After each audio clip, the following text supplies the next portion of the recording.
I'm going to go over a bunch of updates that are going to be rolling out for the channel sidebar improvements for our phase 3. The first one is, and right now we currently have the sort toggle as an option on the direct messages category.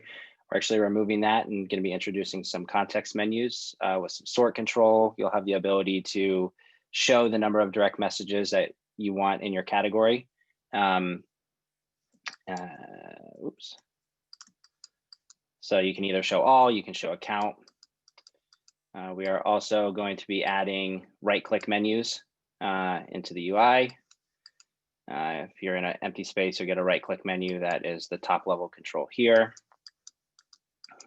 We're also adding the ability with the manual sorting to be able to multi-select. So you can select multiple channels or direct messages across and move them into a category. And it's going to be smart enough to know like what you have selected.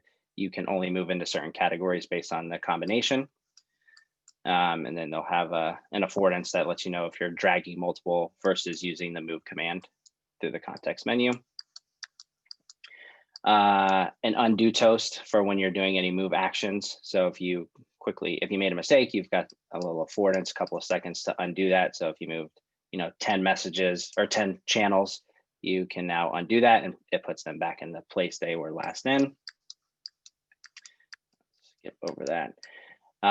We are also adding the ability to sort on categories. So it's no longer just restricted to manual. You'll be able to sort alphabetically or by recency. So you can do that for custom categories, channels, favorites, direct messages, just no manual sorting for direct messages. And just the recency or alpha there.